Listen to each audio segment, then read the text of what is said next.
bíbélì ìràwọ̀ ayọ̀ láti máa yọ wá fẹ́ni tí jíǹgbé. Kò sí ìjì tí ó lè bòdì dán rẹ̀. Jésù ti gbà àwọn tó ti sọnù. Fún mi bíbélì ròyìn mímọ́ dídán. Mọ́lẹ̀ rẹ̀ yóò tọ́ mi lọ́nà tòrò. Ẹ̀kọ́ ìlérí òfin ìfẹ́ papọ̀. Kóru tó kọjá sọ́jà ìnípẹ̀kun. A kí wa káàbọ̀ sí ètò yín, ètò wa jẹ́ kí bíbélì sọ̀rọ̀. Ètò yìí à ń ṣe olùgbọ̀wọ́ rẹ̀ láti ọwọ́ ìjọ Kristi ní Oǹdó níbí àti ní ìjọ Kristi níbi gbogbo ní gbogbo àgbáyé. A fi ọpẹ́ fún Ọlọ́run ẹlẹ́dàá wa fún oore ọ̀fẹ́ àti àǹfààní tí a ní láti jẹ́ ọ̀kan nínú àwọn alààyè lónìí tí yóò jẹ́ alábàápín nínú ìbùkún àti wàláàyè àti oore ọ̀fẹ́ Ọlọ́run. Orúkọ tèmi ni Fasonu Victor Ajihinrere Kristi. Àdúrà mi àti ẹ̀bẹ̀ mi sí Ọlọ́run ni pé Ọlọ́run yóò wà pẹ̀lú wa lórúkọ Jésù. Kí a tó bẹ̀rẹ̀ ohun gbogbo, ẹ jẹ́ kí a gbàdúrà. Ọlọ́run mímọ́ tí ń gbé níbi gíga nínú àwọn ọ̀run, a dúpẹ́ lọ́wọ́ yín. A gbé yín ga, a ṣe yín lọ́ba àwọn ọba, bẹ́ẹ̀ la pè yín lólúwa àwọn olúwa. A dúpẹ́ fún wákàtí oore ọ̀fẹ́ yìí tí a rí gbà lọ́dọ̀ yín. Ògo ni forúkọ yín. Ọlọ́run mímọ́ ẹ jọ̀ọ́, ẹ gbọ́ ọpẹ́ wa. Ọ̀rọ̀ yín ní wákàtí yìí jẹ́ kó ṣe iyebíye ní ọkàn wa, kó sì gba ọkàn wa là sí ọ̀dọ̀ ẹ̀yin Ọlọ́run wa. Lórúkọ Jésù Kristi olúwa wa, àmín. Lẹ́ẹ̀kan sí a dúpẹ́ lọ́wọ́ Ọlọ́run fún oore ọ̀fẹ́ àti ẹ̀bùn ọ̀fẹ́ èyí tí a ní láti jẹ́ ọ̀kan nínú àwọn alààyè lónìí. Ògo, ọlá, agbára àti ìyìn fún Ọlọ́run ẹlẹ́dàá wa. Kókó àkórí ẹ̀kọ́ èyí tí a ní fún wa lónìí òun ni ẹ̀ṣẹ̀ àti àtúnbọ̀tán rẹ̀. Ẹ̀ṣẹ̀ àti àtúnbọ̀tán rẹ̀ òun ni kókó ẹ̀kọ́ tí a ní fún wa lónìí. Ọlọ́run fẹ́ kí a mọ̀ pé ẹ̀ṣẹ̀ ó jẹ́ ìṣòro èyí tó ń bá aráyé jagun títí di àkókò yìí. Ní ìgbà tá kíyèsí ìwé Róòmù orí 3, nígbà tá wo ẹsẹ̀ 23, a rí kà níbẹ̀ pé gbogbo ènìyàn ló ti ṣẹ̀ tí wọ́n sì ti kùnà ògo Ọlọ́run. Ohun tí ìwé Róòmù orí 3 ẹsẹ̀ 23 tí ó kọ́ wa nìyí. Tí a bá sì wo tó ń ṣẹlẹ̀ nínú ayé lónìí, ẹ̀ṣẹ̀ òun ló bí wọn. Ikú wá sínú ayé gẹ́gẹ́ bí ẹ̀ṣẹ̀ tí Ádámù àti Éfà tí wọ́n dá sí Ọlọ́run. Wàhálà, àìsàn, àìní, onírú ìdààmú gbogbo ó wá sínú ayé yìí gẹ́gẹ́ bí ẹ̀ṣẹ̀ bó ti wọnú ayé nípasẹ̀ ọkùnrin àkọ́kọ́ àti obìnrin àkọ́kọ́. Bíbélì tún jẹ́ kí a mọ̀ pé ẹ̀ṣẹ̀ jẹ́ nǹkan tí à ń dá fúnra wa. Fúnra wa là ń dá ẹ̀ṣẹ̀. Gẹ́gẹ́ bí ohun tí ìwé Róòmù orí 1 ẹsẹ̀ 18, nígbà tá tún kíyèsí ẹsẹ̀ 21 àti ẹsẹ̀ 28, ó jẹ́ kí a mọ̀ pé ẹ̀ṣẹ̀ ó jẹ́ nǹkan tí à ń fọwọ́ ara wa dá. Ẹ̀ṣẹ̀ à ń fọwọ́ ara wa dẹ́ṣẹ̀ ni. Àtìlẹ̀ tún jẹ́ kí a mọ̀, Bíbélì tún tẹnu mọ́, ó tún fi wá lọ́kàn balẹ̀ pé ẹ̀ṣẹ̀ ó jẹ́ nǹkan tí à ń fúnra ara wa dá. Gẹ́gẹ́ bí àpẹẹrẹ tá a rí ní ìwé Genesis orí 3 ẹsẹ̀ 2 sí 6. Àpẹẹrẹ ti Ádámù àti Éfà ó jẹ́ nǹkan tí a fẹ́, tá a fúnra ara wa fẹ́ láti ṣe. Ohun tí à ń pè ní ẹ̀ṣẹ̀ ni. A tún fi ẹsẹ̀ wa múlẹ̀ nínú ìwé Jòhánù orí 9 ẹsẹ̀ 24 pé a ní Sátánì ó jẹ́ bàbá òpùrọ́. Sátánì òun ló mú ẹ̀ṣẹ̀ ló fi ẹ̀ṣẹ̀ hàn fún obìnrin àkọ́kọ́ tí obìnrin yìí sì fi ẹ̀ṣẹ̀ náà hàn fún ọkọ rẹ̀. ní ìgbà tá tún tẹ̀síwájú nínú ẹ̀kọ́ bíbélì a rí kà nínú ìwé Èzíkíẹ́lì orí 18 nígbà tá kíyèsí ẹsẹ̀ 20 rẹ̀ pé ó ní ọmọ kì yóò jogún ẹ̀ṣẹ̀ baba, bẹ́ẹ̀ ni baba kì yóò jogún ẹ̀ṣẹ̀ ọmọ. òdodo olódodo yóò wà lórí rẹ̀, ìwà búburú oníwà búburú yóò wà lórí rẹ̀. ohun tí ìwé Èzíkíẹ́lì orí 18 ẹsẹ̀ 20 kọ́ wa ni. ìyẹn túmọ̀ sí pé a ò kì í jogún ẹ̀ṣẹ̀. ẹni tó bá dẹ́ṣẹ̀, ọkàn tó bá dẹ́ṣẹ̀ òun ni yóò kú, òun ni ẹsẹ̀ bíbélì yẹn sọ. a ní láti mọ̀ pé ìgbà kan ń bọ̀ tí kò ní sí ìrúbọ fún ẹ̀ṣẹ̀ mọ́, tí a kò bá lórí ọ̀fẹ́ ní ìwàláàyè wa láti ronúkúwàdà kúrò nínú àwọn ìgbé ayé ẹ̀ṣẹ̀ èyí tí à ń gbé. ìwé Hébérù orí 10 ẹsẹ̀ 26 ló sọ bẹ́ẹ̀ fún wa. nípa bí eléyìí a ní láti mọ̀ pé a ní láti mọ̀ ohun tí a ń pè ní ẹ̀ṣẹ̀ àti àtúnbọ̀tán rẹ̀. so kókó ẹ̀kọ́ tí a ń gbé yẹ̀wò ní wákàtí yìí ó ní ẹ̀ṣẹ̀ àti àtúnbọ̀tán rẹ̀. kí ni bíbélì pè ní ẹ̀ṣẹ̀? èdè gíríkì tí a fi ẹ̀ṣẹ̀ pè ó là ń pè ní amatia. ó sì túmọ̀ sí pé kéèyàn kúrò ní ojú ọ̀nà. èdè gíríkì ẹ̀ṣẹ̀ ó là ń pè ní amatia. ó túmọ̀ sí pé kéèyàn kúrò ní ojú ọ̀nà. ó túmọ̀ sí pé kéèyàn ṣe ìṣọ̀tẹ̀ sí Ọlọ́run alààyè. ó sì túmọ̀ sí pé kéèyàn ṣe lòdì sí àṣẹ Ọlọ́run. nígbà tá a kíyèsí bíbélì tá a wo ìwé Jòhánù kínní orí 3 ẹsẹ̀ 4, bíbélì sọ fún wa níbẹ̀ pé ẹnikẹ́ni tí tó bá ń dẹ́ṣẹ̀ ó ń rú òfin, nítorí ẹ̀ṣẹ̀ ò ní rírú òfin. so àlàyé àkọ́kọ́ tí bíbélì ṣe fún wa nípa ẹ̀ṣẹ̀ ni pé ẹnikẹ́ni tí ó bá ń dẹ́ṣẹ̀ a sọ fún wa pé ó ń rú òfin. rírú òfin kẹ̀dẹ̀rẹ́ a pè ní ẹ̀ṣẹ̀. àlàyé àkọ́kọ́ tí bíbélì ṣe fún wa nípa ọ̀rọ̀ tí a ń pè ní ẹ̀ṣẹ̀ nìyí. àlàyé èkejì tí bíbélì ṣe fún wa nípa ọ̀rọ̀ tí a ń pè ní ẹ̀ṣẹ̀ òun la lè rí nínú ìwé Jòhánù kínní orí 5 ẹsẹ̀ 17, John 5, 1 John chapter 5:17 tó ní gbogbo àìṣòdodo gbogbo a pè ní ẹ̀ṣẹ̀. a tún tẹ̀síwájú nínú kíkẹ́kọ̀ọ́ bíbélì àwòwé Jákọ́bù orí 4 ẹsẹ̀ 17 èyí tó sọ fún wa pé ní ìwọ̀n ìgbà tí a bá mọ rere láti ṣe tí a kọ̀ láti ṣe, a sọ fún wa pé ẹ̀ṣẹ̀ ni. a tún fi ẹsẹ̀ wa múlẹ̀ nínú ìwé Róòmù orí 14 nígbà tá a kíyèsí ẹsẹ̀ 23 rẹ̀ pé ohunkóhun tí ò bá ti inú ìgbàgbọ́ jáde ẹ̀ṣẹ̀ ni. a tún fi ẹsẹ̀ wa múlẹ̀ torí pé à ń wo ohun tá à ń pè ní ẹ̀ṣẹ̀ nínú bíbélì gẹ́gẹ́ bí àlàyé tí ọ̀rọ̀ Ọlọ́run ṣe fún wa nípa ohun tá à ń pè ní ẹ̀ṣẹ̀.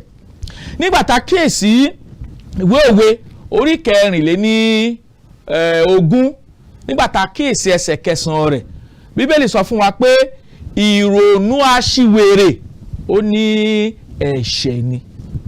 nípa báyìí àwa rí i pé ẹ̀ṣẹ̀ ó jẹ́ nǹkan tó ń yà wá nípá láàárín àwa àti Ọlọ́run.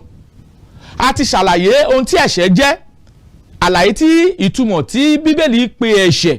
a sọ fún wa pé ẹ̀ṣẹ̀ jẹ́ kí ènìyàn ó rú òfin Ọlọ́run. èyí ta nínú ìwé Jòhánù kínní orí 3 ẹsẹ̀ 4.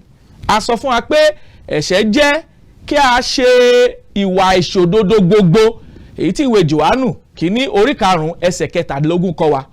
a tún fi ẹsẹ̀ wa múlẹ̀ pé bí a bá mọ rere láti ṣe tí a kò ṣe, ẹ̀ṣẹ̀ ni fún wa. ìwé Jákọ́bù orí 4 ẹsẹ̀ 17 ló sọ bẹ́ẹ̀. a tún tẹ̀síwájú a wo ìwé Róòmù orí 14 nígbà tá a wo ẹsẹ̀ 23 rẹ̀ tó sọ fún wa pé ohunkóhun tí kò bá ti inú ìgbàgbọ́ jáde ẹ̀ṣẹ̀ ni. a sì tún fẹsẹ̀ wa múlẹ̀ nínú ìwé Òwe orí 24 ẹsẹ̀ 9 pé èrò búburú tàbí èrò wèrè nínú ọkàn wa ẹ̀ṣẹ̀ ni. àwa rí kà gbangba pé ìtumọ̀ tí bíbélì pè ní ẹ̀ṣẹ̀, ìyẹn túmọ̀ sí pé ẹ̀ṣẹ̀ jẹ́ nǹkan tí à ń dá, ẹ̀ṣẹ̀ jẹ́ nǹkan tí a kò ronú láti ṣe tó sì tọ́ láti ṣe. àwọn àlàyé tí Bíbélì ṣe nípa ẹ̀ṣẹ̀ nìyí. Tá a bá sì kíyèsí Bíbélì, ẹsẹ̀ Bíbélì tí a kọ́kọ́ kà sí wa létí nínú ìwé Èzíkíẹ́lì orí 18, nígbà tá a kíyèsí ẹsẹ̀ 20 rẹ̀, Bíbélì jẹ́ kí a mọ̀ níbẹ̀ pé ọkàn tí ó bá ṣẹ̀ òun ni yóò kú. Ẹ̀ṣẹ̀ jẹ́ nǹkan tí à ń dá tó tako òfin àti ìlànà Ọlọ́run. Ohun tí a ń pè ní ẹ̀ṣẹ̀ ní, ohun tí Bíbélì pè ní ẹ̀ṣẹ̀ ní nínú ọ̀rọ̀ rẹ̀. Ẹ̀ṣẹ̀ ń yani nípa láàárín èèyàn àti Ọlọ́run. Ìwé Àìsáyà orí 39 ẹsẹ̀ 1 sí 2. Bíbélì ní ọwọ́ Ọlọ́run ò kúrú láti gbani, bẹ́ẹ̀ ni etí rẹ̀ ò di láti gbọ́ wa. Ẹ̀ṣẹ̀ wa ló ń yà wá nípa láàárín àwa àti Ọlọ́run ẹlẹ́dàá wa. So ẹ̀ṣẹ̀ á máa yani nípa láàárín ènìyàn àti Ọlọ́run. Nítorí ìdí èyí, ẹ̀ṣẹ̀ kì í ṣe ohun ṣíṣe lòdì sí ìfẹ́ Ọlọ́run, kì í ṣe ohun tá a gbúdọ̀ fi ṣeré gẹ́gẹ́ bí ènìyàn tá a fún lórí ọ̀fẹ́ láti wà láàyè. Èkejì, ẹ̀ṣẹ̀ á máa múni lẹ́rú, á máa kóni lẹ́rú sí ọ̀dọ̀ Sátánì. Ẹ̀ṣẹ̀ á máa sọ ní dẹrú Sátánì. Ẹ̀ṣẹ̀ á fi ní sábẹ́ ìgbèkùn Sátánì bí a bá ń tẹ̀síwájú nínú ìgbé ayé ẹ̀ṣẹ̀. Ohun tí ìwé Róòmù tí ó kọ́ wa nìyí, ìwé Róòmù orí 1 pàtàkì èsì ẹsẹ̀ 21 sí 22. Ohun tó kọ́ wa ní ẹ̀ṣẹ̀ á máa kóni lẹ́rú, ẹ̀ṣẹ̀ á máa múni lẹ́rú, ẹ̀ṣẹ̀ á máa múni wà lábẹ́ ìgbèkùn àti darí Sátánì. Ohun tí ẹ̀ṣẹ̀ ń ṣe nìyí. Ẹ̀ṣẹ̀ á máa mú ìtìjú dé, á mú ìtìjú wá. Ìwé Òwe orí 14 nígbà tá a kíyèsí ẹsẹ̀ 24 rẹ̀, kí ni ẹsẹ̀ Bíbélì sọ? Ìwé Òwe orí 14 ẹsẹ̀ 24 rẹ̀, ó ṣàlàyé pé ẹ̀ṣẹ̀ á máa kóni lẹ́rú. Ẹ̀gbọ́n t'Olúwa wí, ó ní òdodo ní gbé orílẹ̀-èdè lékè, ṣùgbọ́n ẹ̀ṣẹ̀ ni ẹ̀gàn orílẹ̀-èdè. Ẹ̀ṣẹ̀ á máa mú ẹ̀gàn wá, yálà orílẹ̀-èdè tàbí ìdílé tàbí ọkàn kọ́kàn tó bá ń tẹ̀síwájú nínú ẹ̀ṣẹ̀, á máa mú ẹ̀gàn dání. Ìwé Róòmù orí 6 ẹsẹ̀ 23 sọ fún wa pé ẹ̀ṣẹ̀ á máa múni kú ikú tẹ̀mí. Ẹ̀ṣẹ̀ á máa múni kú ikú ti ẹ̀mí. Ohun tí ẹsẹ̀ Bíbélì sọ fún wa nìyí nínú ìwé Róòmù orí 6 nígbà tá a kíyèsí ẹsẹ̀ 23 rẹ̀. Ẹ̀gbọ́n t'Olúwa wí, ó ní ikú ni èrè ẹ̀ṣẹ̀, ṣùgbọ́n ẹ̀bùn ọ̀fẹ́ Ọlọ́run ní ìyè tí kò ní pẹ̀kun nínú Kristi Jésù Olúwa wa. Ẹ̀ṣẹ̀ á máa mú ikú tẹ̀mí wá. Ẹ̀ṣẹ̀ á máa yani nípa láàárín Ọlọ́run àti ènìyàn ní ti ayérayé. Àwọn ohun tí ẹ̀ṣẹ̀ ń ṣe nìyí. Ẹ̀ṣẹ̀ á máa sọ ní di ẹrú Sátánì. Ohun tí ìwé Róòmù orí 7 ẹsẹ̀ 23 sí 25 kọ́ wa ní ẹ̀ṣẹ̀ á máa sọ ní di ẹrú tàbí wà lábẹ́ ìgbèkùn Sátánì. Paríparí rẹ̀, ẹ̀ṣẹ̀ á máa mú ìparun wá níwájú Ọlọ́run ẹlẹ́dàá wa. So ní ìgbà tá a bá ń tẹ̀síwájú nínú ẹ̀ṣẹ̀, Ọlọ́run fi hàn wá pé òpin èrè rẹ̀ ni pé a ó rí ìpalára tàbí ìparun kúrò níwájú Ọlọ́run ẹlẹ́dàá wa. À ń fi ìyọ́nú Ọlọ́run bẹ̀ wá pé kí a jọ̀ọ́ ká kúrò nínú ìgbé ayé ẹ̀ṣẹ̀, ká sì bẹ̀rẹ̀ sí ń tẹ̀síwájú nínú ìgbé ayé mímọ́ sí Ọlọ́run. Ohun tí a fẹ́ kí a mọ̀ ni pé Ọlọ́run kórìíra ẹ̀ṣẹ̀. Ọlọ́run kórìíra ẹ̀ṣẹ̀ nínú ayé wa.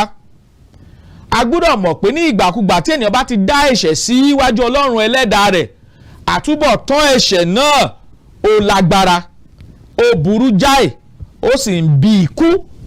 Ohun tí ìwé Jákọ́bù orí 1 ẹsẹ̀ 13 sí 15 kọ́ wa nìyí. Ní ìgbà tí ènìyàn bá dẹ́ṣẹ̀ níwájú Ọlọ́run, àtúbọ̀tán ẹ̀ṣẹ̀ náà ó lágbára, wàhálà ń bẹ lábẹ́ rẹ̀, ó sì ń bí ikú. A sọ fún wa nínú ìwé Jákọ́bù orí 1 nígbà tá a kíyèsí ẹsẹ̀ 13 pé ẹ̀ṣẹ̀ ní ìgbà tó bá lóyún tán á wá bí ikú. Ohun tí ẹsẹ̀ Bíbélì tó sọ fún wa nìyí.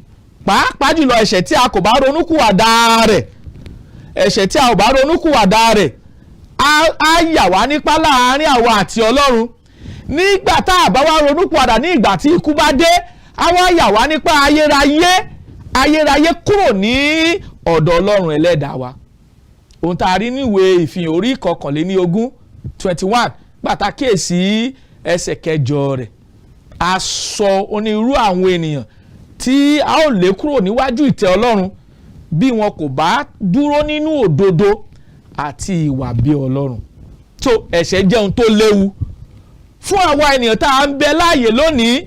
A gbúdọ̀ ṣe tán láti yí padà sí ọ̀dọ̀ Ọlọ́run ẹlẹ́dàá wa, nítorí pé tá a bá fẹ́ kí a ní ìpínyà ayérayé pẹ̀lú Ọlọ́run, a gbọ́dọ̀ ṣetán láti kúrò nínú ìgbé ayé ẹ̀ṣẹ̀ wa, torí pé ẹ̀ṣẹ̀ a máa pínni níyà ayérayé kúrò nínú ìtẹ́ àti wà láàyè Ọlọ́run ẹlẹ́dàá wa. Ọlọ́run sì fẹ́ kí a mọ̀, Ọlọ́run kọ́ wa lẹ́kọ̀ọ́ nínú ìwé Oníwàásù orí 2 ẹsẹ̀ 20. Ó ní kò sí ẹnìkan tó wà lórí ilẹ̀ alààyè tó ń ṣe rere tí kò sì dẹ́ṣẹ̀. Ìwé Oníwàásù orí 2 ẹsẹ̀ 20 ló kọ́ wa bẹ́ẹ̀. Ó ní kò sí ẹnìkan tó wà lórí ilẹ̀ alààyè tó ń ṣe rere tí kò dẹ́ṣẹ̀. Ìyẹn túmọ̀ sí pé nípa ìgbé ayé tá à ń gbé, nípa ìsọ̀rọ̀ sí wa, nípa ohun gbogbo tá à ń ṣe, ẹ̀ṣẹ̀ ń bẹ níbẹ̀. Bí a bá tilẹ̀ jẹ́ olódodo, kò síbì kan nínú ìrìn àjò wa tá ò ní bá ẹ̀ṣẹ̀ níbẹ̀. Ìyẹn túmọ̀ sí pé gbogbo ènìyàn ló ti ṣẹ̀ tí wọ́n sì ti kùnà ògo Ọlọ́run ẹlẹ́dàá wa. Àti jẹ́ ká mọ̀ pé bí a bá ṣẹ̀ sí Ọlọ́run ẹlẹ́dàá wa, ẹni tó dá ayé àti ọ̀run, Ọlọ́run fẹ́ kí a kúrò, kí a dẹni ìgbàlà, kí a sì kúrò nínú ikú tẹ̀mí, èyí tó jẹ́ pé yóò wá sórí àwọn tí kò mọ Ọlọ́run. Àwọn tí kò mọ Ọlọ́run, tí kò mọ òtítọ́, bí wọ́n bá ń tẹ̀síwájú nínú ẹ̀ṣẹ̀, wọ́n ó kú ikú tara, tó bá sì tó àkókò wọ́n sì kú ikú tẹ̀mí. Bíbélì jẹ́ kí a mọ̀ pé a ò lè gbára wa là. A ò lè gbára wa là. Ìwé Ẹ̀sáyà orí 64 nígbà tá a kíyèsí ẹsẹ̀ 6 rẹ̀, Bíbélì ní òdodo wa bí àkísà ẹlẹ́gbin lórí níwájú Ọlọ́run ẹlẹ́dàá wa. A ò lè gbára wa là, nítorí pé ìwé Oníwàásù orí 2 ẹsẹ̀ 20 jẹ́ kí a mọ̀ pé kò sí ẹnìkan tó wà lórí ilẹ̀ tó ṣe rere tí kò sì dẹ́ṣẹ̀.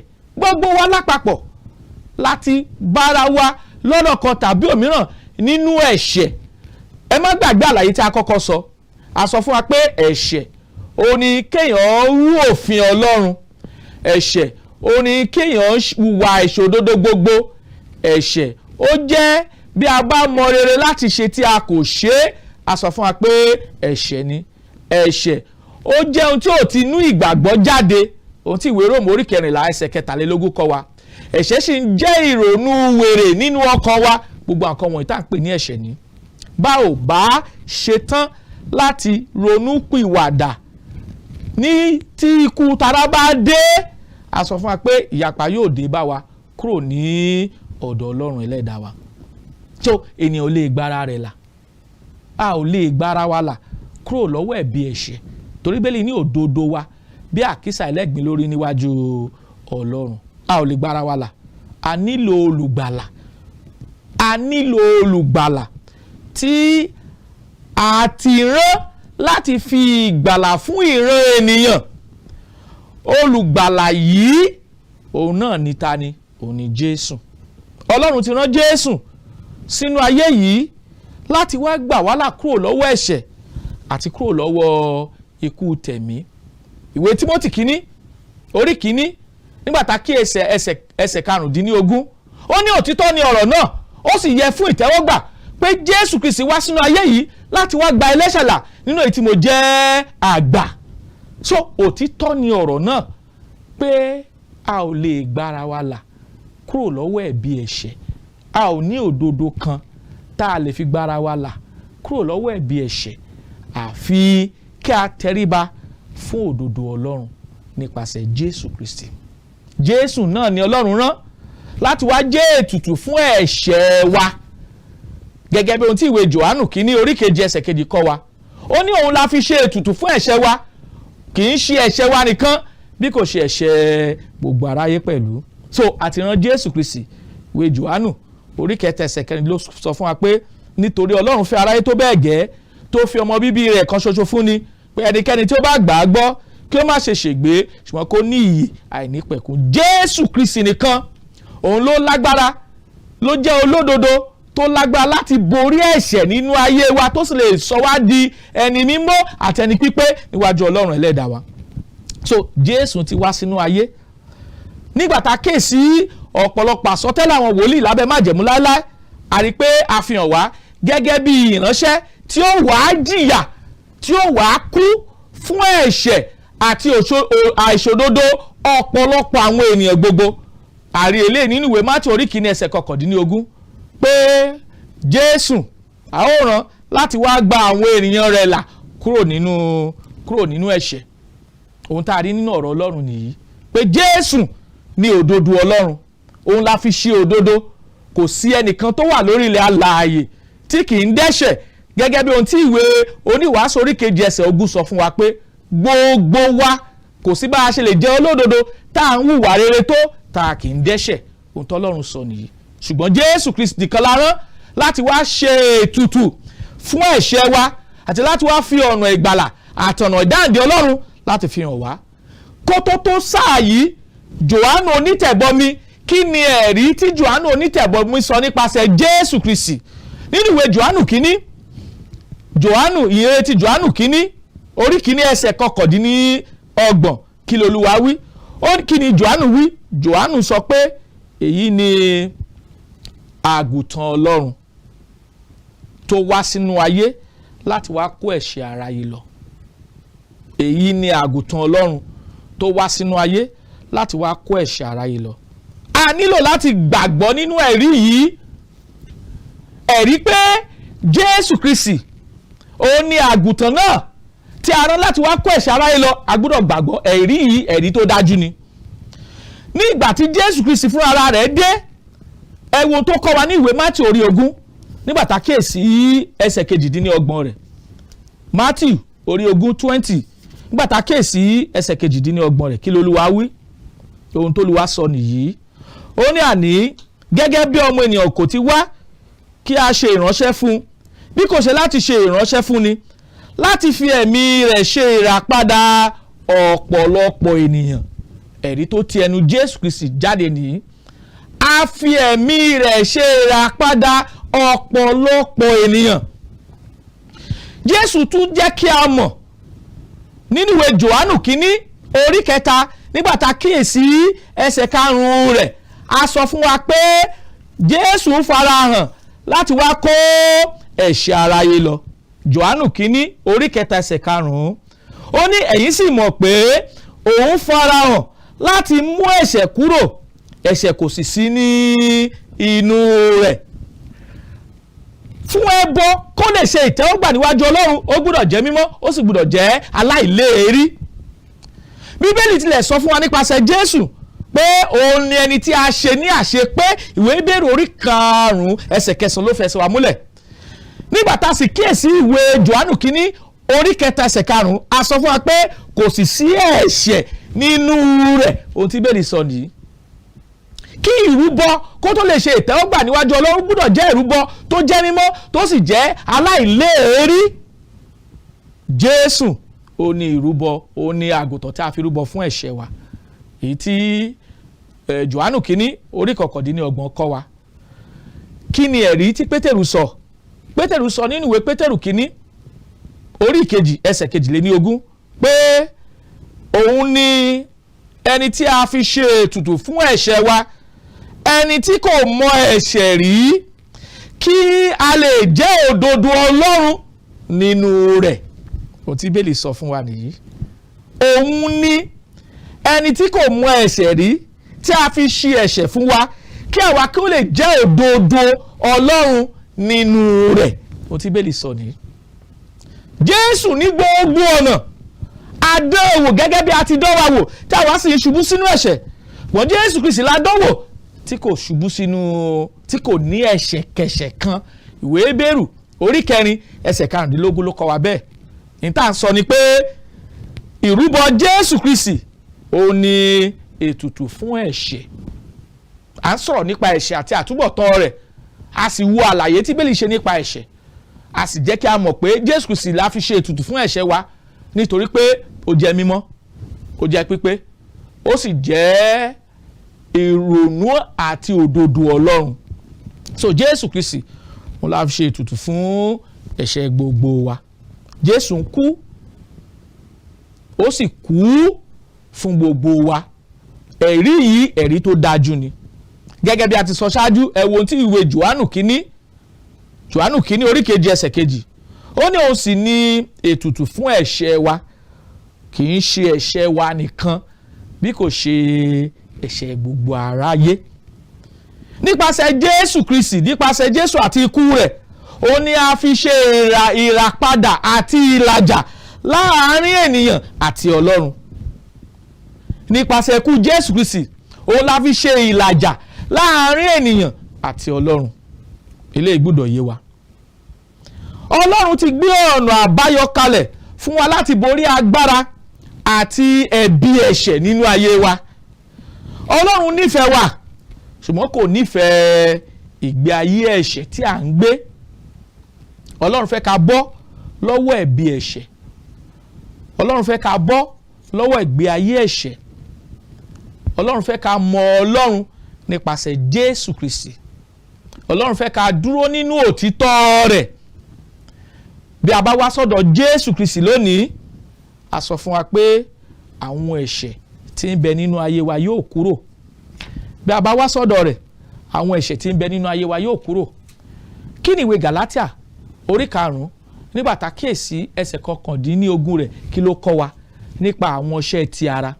Ìwé Gàlátíà orí 5 nígbà tá kíyèsí ẹsẹ̀ 19 rẹ̀ kí ló kọ́ wa nípa àwọn iṣẹ́ ti ara? Ẹ jẹ́ ká gbọ́ ohun tí Bíbélì wí. Ìwé Gàlátíà orí 5 nígbà tá kíyèsí ẹsẹ̀ 19 rẹ̀. Ó ní àwọn iṣẹ́ ti ara tí ń fi ara hàn tí ń ṣe wọ̀nyí: pàǹṣágà, àgbèrè, ìwà èérí, wọ̀bìà, ìbọ̀rìṣà, òṣó, ìríra, ìjà, ìlara, ìbínú, asọ̀, ìṣọ̀tẹ̀, àdámọ̀. A gbúdọ̀ kúrò nínú àwọn ẹ̀ṣẹ̀ yìí nítorí pé tí a bá ń tẹ̀síwájú nínú wọn gẹ́gẹ́ bí oore ọ̀fẹ́ àti ọ̀rọ̀ Ọlọ́run, a kì yóò wọ ìjọba Ọlọ́run. A nílò láti bá Ọlọ́run sọ̀rọ̀, a nílò láti wá sí ọ̀dọ̀ Jésù Kristi torí pé òun nìkan la lè wá sí ọ̀dọ̀ rẹ̀ tá a sì bo gbogbo ẹ̀ṣẹ̀ wa mọ́lẹ̀. Ohun tí Ọlọ́run sọ nìyí. Báwo wá ni a ṣe bo ẹ̀ṣẹ̀ wa mọ́lẹ̀? Àwọn ìgbésẹ̀ wo l'Ọlọ́run ní kí a gbé ká tó lè bo ẹ̀ṣẹ̀ wa mọ́lẹ̀? Àkọ́kọ́, a ní láti gba ìrere Jésù Kristi Olúwa wa gbọ́. Ìwé Jòhánù orí 8 ẹsẹ̀ 24 tó sọ fún wa pé bí ò bá ṣe pé a bá gbàgbọ́ pé èmi ni, ẹ ó kú nínú ẹ̀ṣẹ̀ yín. A ní láti ronúpìwàdà kúrò nínú àwọn ẹ̀ṣẹ̀ wa. Pétérù kejì orí 3 ẹsẹ̀ 9 sọ fún wa pé Olúwa kò fi rere rẹ̀ jáfara gẹ́gẹ́ bí àwọn ẹlòmíràn ti ń ka ìjáfara, ṣùgbọ́n mú sùúrù fún tí kò fẹ́ kẹ́nikẹ́ni ó ṣègbé, kó ṣe kó wá sí ìrònúpìwàdà. A ní láti fẹnu ara wa jẹ́wọ́ ìgbàgbọ́ pé Jésù Kristi ọmọ Ọlọ́run ní í ṣe. A sì ní láti jọ̀wọ́ ara wa fún ìrìbọmi gẹ́gẹ́ bí àpẹẹrẹ tá a ní Ìṣe Àpọ́sítélì orí 2 ẹsẹ̀ 42. Pétérù sọ fún wọn pé ẹ ronúpìwàdà kí a sì baptisi olúkúlùkù yín ní orúkọ Jésù Kristi fún ìdáríjì ẹ̀ṣẹ̀ yín, ẹ̀yin ó sì gba ẹ̀bùn ẹ̀mí mímọ́. Ohun tí a lè ṣe láti bọ́ lọ́wọ́ ẹ̀bi ẹ̀ṣẹ̀ nìyí. Ọlọ́run alààyè nínú ọlá ńlá rẹ̀ yóò wà pẹ̀lú wa, yóò sì jẹ́ ká lóye ìfẹ́ Ọlọ́run lórúkọ Jésù Kristi Olúwa wa. Tí ẹ bá fẹ́ béèrè ìbéèrè, àwọn ẹ̀rọ alágbèéká yìí à ń bẹ̀ yí pé kí ẹ pè wá. Tí ẹ bá sì fẹ́ béèrè ohun kan, kí ẹ béèrè lọ́wọ́ wa.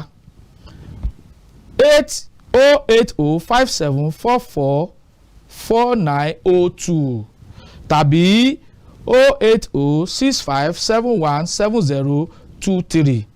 Àdúrà wa sí Ọlọ́run ni pé ìfẹ́ Ọlọ́run yóò di mímọ̀ lọ́kàn wa, ọ̀rọ̀ rẹ̀ yóò sì yé wa lórúkọ Jésù Kristi Olúwa wa. Àmín.